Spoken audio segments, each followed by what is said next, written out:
Now, a juice fast ain't a fast. It's because if you think about it, if you want a glass of carrot juice, how many carrots does it take? 12, 15. And so what you're doing is you're taking out the fiber and you're retaining the juice, which has all the carbohydrate in it. So now you've got something that's worse than a Coke, because it will have more grams of carbohydrate in it than the Coke will. And so you're shooting your insulin level way up, which is just exactly what you don't want to do. You're taking pure carbohydrate, which your body says, oh, this is great, this is wonderful, because that's what your body wants, is simple carbohydrates to use for energy. So you burn that up for energy, and you're not going to burn any of the fat. Now, you'll hear people saying, oh, but I felt wonderful.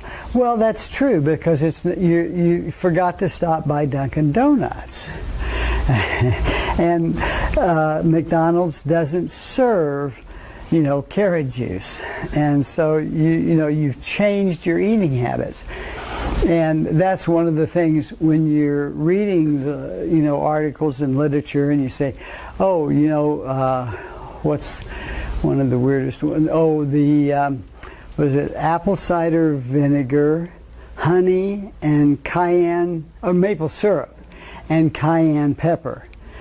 And everybody, ooh, I feel wonderful. Well, yeah, you do, because you're not eating all the garbage. And there is a certain benefit in resetting your appetite, telling your brain, we're not going to eat every 30 minutes, And so there is that benefit, but that's really the only benefit. What about wheatgrass?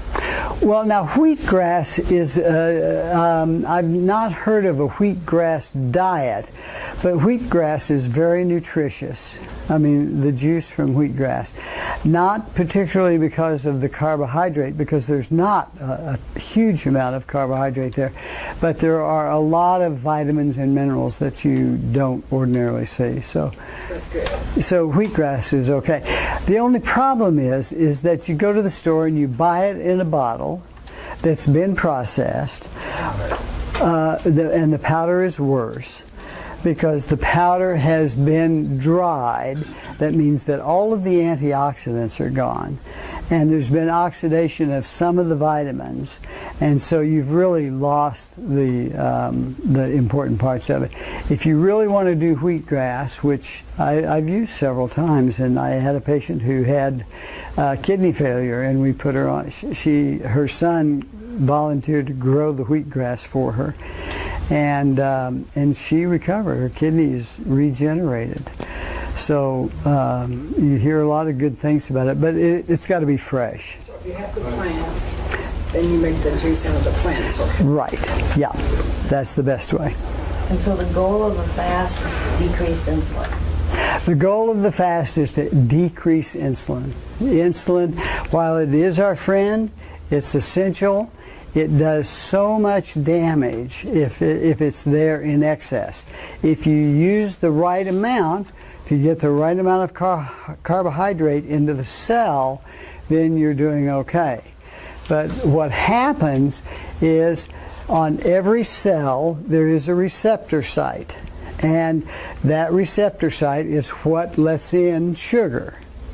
And in order for it to open up, insulin has to attach there, and then it opens the portal, the sugar can go in. Now, sugar in the right amount is wonderful. If you have excess sugar inside the cell, it will kill the cell. It's toxic. And because if you think about it, does bacteria grow on honey? Yes.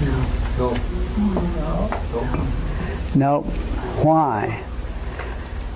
It is so dry, the osmotic pressure is so great that it sucks the juice right out of the bacteria, and they die. You'll never see bacteria or mold growing on pure honey. Now, some of the you buy in the store that's been processed and diluted and everything, yes. But in real honey, it'll last, forever. So you get the insulin there. The door's open. Sugar pours in. Too much comes in, and it says, "Whoa, wait, that's too much. Close the door." Well, now the insulin comes back and tries to open the door, and it can't because the cell has said no. And so, but because if you don't get enough sugar into the cell, it's going to die also. And so it sends out a signal saying, we got a problem here, and so the pancreas sends up 2 insulins, and that'll pop it open. And then you get too much sugar in there, it closes again, you get the same signal, now you get 3 insulins. So you get into this feedback cycle so that your insulin level is having to go up and up and up and up in order to open the portal so that you get some of the glucose in there. And that's then that puts a load on the pancreas. The pancreas will do that, and we test for insulin, and we see your insulin levels going up. And we know then that this is the cycle that you're in, and pretty soon the pancreas reaches a point where it says, "That's it. Worked too hard. I'm going on vacation." And you're a full-blown diabetic. So that's how the system works, and